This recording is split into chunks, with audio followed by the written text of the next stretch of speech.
আসসালামু আলাইকুম। সপ্তম শ্রেণীর বাংলা বইয়ের পঞ্চম অধ্যায় বুঝে পড়ি লিখতে শিখি। এই অধ্যায়টির চতুর্থ পরিচ্ছেদ বিশ্লেষণমূলক লেখা নিয়ে এখন আমি আলোচনা করব। তাহলে চলুন শুরু করা যাক। বিশ্লেষণমূলক লেখার এখানে একটি গল্প দেওয়া আছে। গল্পটি হলো কতকাল ধরে, লিখেছেন আনিসুজ্জামান। এই গল্পটি মনোযোগ সহকারে পড়ে নিবা। এই গল্পটি আমি আর পড়তেছি না, কারণ এই গল্পটি পড়তে গেলে অনেক সময় লাগবে। আর এই গল্পটির নিচে যে কাজগুলো দেওয়া আছে, আমি সেই কাজগুলোর উত্তর প্রদান করব। প্রথমেই আসি ৯৮ পৃষ্ঠায়। ৯৮ পৃষ্ঠার এখানে পরে কি বুঝলাম। পরে কি বুঝলামের এখানে ক নম্বর প্রশ্নটি হলো, এই রচনাটি কোন বিষয় নিয়ে লেখা? এর উত্তর হচ্ছে, রচনাটি বাঙালি জাতির ইতিহাস, সমাজ ও সংস্কৃতি নিয়ে লেখা। এরপরে খ নম্বর প্রশ্নটি হলো, এই লেখা থেকে কয়েকটি বিশ্লেষণমূলক বাক্য খুঁজে বের করো। এর উত্তর হচ্ছে, ১. আলো আঁধারের খেলায় অনেক পুরনো কথা ঢাকা পড়েছে। ২. লোকজন নিজেরাই যুক্তি পরামর্শ করে কাজ করত, চাষ করত, ঘর বাঁধত, দেশ চালাত। ৩. কত লোক লস্কর এখানে বহাল করা হলো, কত ব্যবস্থা, কত নিয়মকানুন দেখা দিল। ৪. মৌর্য, গুপ্ত, পাল, সেন, পাঠান, মুঘল, কোম্পানি রানী এদের কাল শেষ হয়েছে। ৫. একজন লিখেছেন সমৃদ্ধির কথা, বিলাসের কথা, আনন্দের কথা। আরেকজন ছবি আঁকছেন নিদারুণ অভাবের, জ্বালাময় দারিদ্র্যের, অপরিসীম বেদনার। এভাবেই বিশ্লেষণমূলক বাক্যগুলো লিখবা।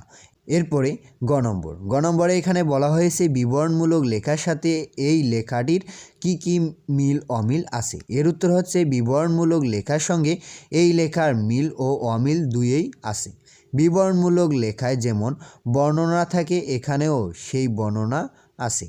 বিবরণমূলক লেখায় যেখানে তথ্য থাকে, এখানেও নানা তথ্যের সমাবেশ রয়েছে।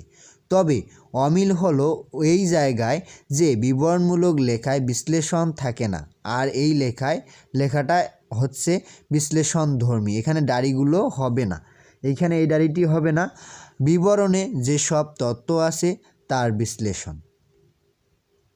এরপরে ঘ নম্বর প্রশ্নটিতে আসি, তত্ত্বমূলক লেখার সাথে এই লেখাটির কি কি মিল অমিল আছে। এর উত্তর হচ্ছে, তত্ত্বমূলক লেখার সঙ্গে এই লেখার বড় মিল হচ্ছে, দুই ধরনের লেখাই বিবরণের মাধ্যমে লিখিত।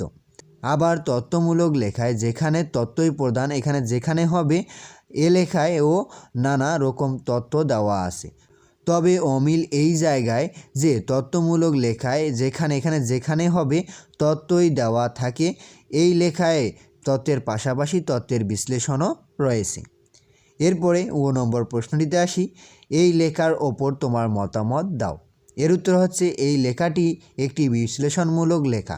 এই লেখায় আমরা বাঙালি জাতির ইতিহাস, সমাজ ও সংস্কৃতির নানা পরিচয় পাই। বিশ্লেষণাত্মক ভঙ্গিতে ইতিহাসের ধারা পরিবর্তন, সমাজের বিকাশ এবং সংস্কৃতির বিবর্তনের ধারা সম্পর্কে জানতে পারি। এভাবেই এই প্রশ্নগুলোর উত্তর করবা। এরপরে আসি ৯৯ পৃষ্ঠায়। ৯৯ পৃষ্ঠার এখানে বলা হয়েছে বলিও লিখি।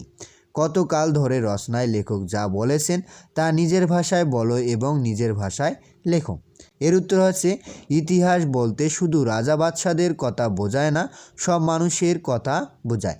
এই রচনায় বাঙালি গত ২৫০০ বছরের ইতিহাসের কথা বলা হয়েছে। রাজা, মন্ত্রী, সামন্ত, সৈন্য সকল মানুষের জীবনের কথা।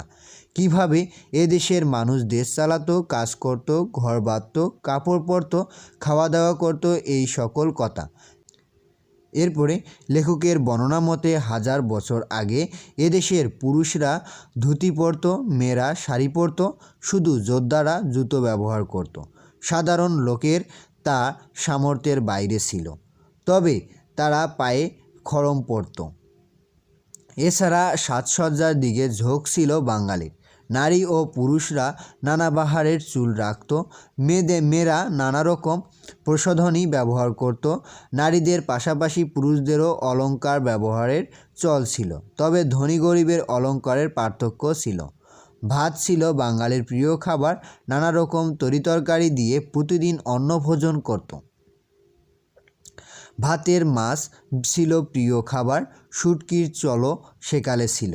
ছাগল, হরিণ ও পাখির মাংসও সবাই খেত। অন্যান্য প্রিয় খাবারের মধ্যে ছিল ক্ষীর, দই, পায়েস, ছানা, খাজা, মোয়া, নাড়ু, পিঠেপুলি, বাতাসা, কদমা প্রভৃতি। ফল ফলাদির মধ্যে আম, কাঁঠাল, তাল, নারকেল ইত্যাদি ছিল প্রিয়। সেকালের মানুষ মাটির পাত্রে রান্না করত। পুরুষরা শিকারপ্রিয় ছিল। নারী ও পুরুষের মধ্যে নানা রকম খেলাধুলার চল ছিল। ধনী ও গরিবের খেলাধুলা ও শখের কাজের পার্থক্য ছিল। গান বাজনার জন্য নানা রকম বাদ্যযন্ত্রের ব্যবহার ছিল। সেকালে যাতায়াতের প্রধান বাহন ছিল নৌকা। ধনী লোকের জন্য ছিল হাতি ও ঘোড়ার গাড়ি, আর সাধারণ লোকের জন্য গরুর গাড়ি। পালকির ব্যবহার সেকালেও ছিল। ধনী লোকের বাড়ি ঘর ইট কাঠের হলেও বেশিরভাগের বাড়ি ছিল কাঠ, খড়, মাটি, বাঁশের। এভাবে সেকালে মানুষে পার্থক্য ছিল সমাজের সকল ক্ষেত্রে। কবিদের বর্ণনাতেও সে পার্থক্য দেখা যায়। কিন্তু সে যুগ আর নেই, অর্থাৎ রাজা বাদশার দিন শেষ হয়ে গেছে। তবু মানুষের মধ্যে সে পার্থক্য রয়ে গেছে, একদিকে সমৃদ্ধির আর দিকে দারিদ্র্যের। এভাবে বলি ও লিখির উত্তরটি করবা। এরপরে অপর পৃষ্ঠায় আসি। অপর পৃষ্ঠার এখানে লেখা নিয়ে মতামত।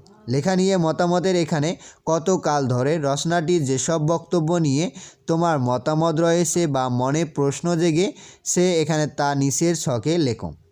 এখানে কত কাল ধরে রচনায় যা আছে, রচনা থেকে নিতে হবে। এখানে আমি নিয়েছি 1, ইতিহাস বলতে শুধু রাজাদের কথাই বোঝায় না, বোঝায় সব মানুষের কথা। এককালে এদেশে রাজারা ছিল না, তখনও মানুষের দাম ছিল বেশি। আমার মতামত ও জিজ্ঞাসার এখানে লিখতে হবে। বাংলাদেশের ইতিহাস অনেক পুরনো। এই মতামত ও জিজ্ঞাসা এই বাক্যটির ওপর কিন্তু হবে এদেশের ঐতিহ্যের বন্ধু কিছু হারিয়ে গেছে। কিন্তু আমার জিজ্ঞাসা, হারিয়ে যাওয়া ঐতিহ্য ফিরে পাওয়া দুষ্কর, তাই সেসবের যথাযথ সংরক্ষণ করা হয়নি কেন? এরপরে দ্বিতীয় নম্বরটি আমি নিয়েছি রচনা থেকে। যাতায়াতের প্রধান উপায় ছিল নৌকা। হাতির পিঠে ও ঘোড়ার গাড়িতে চড়ত শুধু অবস্থাপন্ন লোকেরা। গরুর গাড়ি সাধারণ লোকে ব্যবহার করত, তবে সব সময় নয়, বিশেষ উপলক্ষে মেয়েরা ডুলিতে চড়ত। আমার মতামত ও জিজ্ঞাসার এখানে লিখবা, রাজাদের দল এখন নেই, কিন্তু রাজার শাসন আছে। সেই শাসনের বেড়াজাল পেরিয়েছে, যোগাযোগ ব্যবস্থার উন্নতি হয়েছে, কিন্তু আগের যোগাযোগের ধরন কেন বিলুপ্ত হবে সেটাই আমার জিজ্ঞাসা। এভাবেই লেখা নিয়ে মতামতের এই কাজটির উত্তর করবা। এরপরে তত্ত্ব বিশ্লেষণের এই বিষয়গুলো পড়বা, উপাত্ত বিশ্লেষণের এই বিষয়গুলো পড়বা।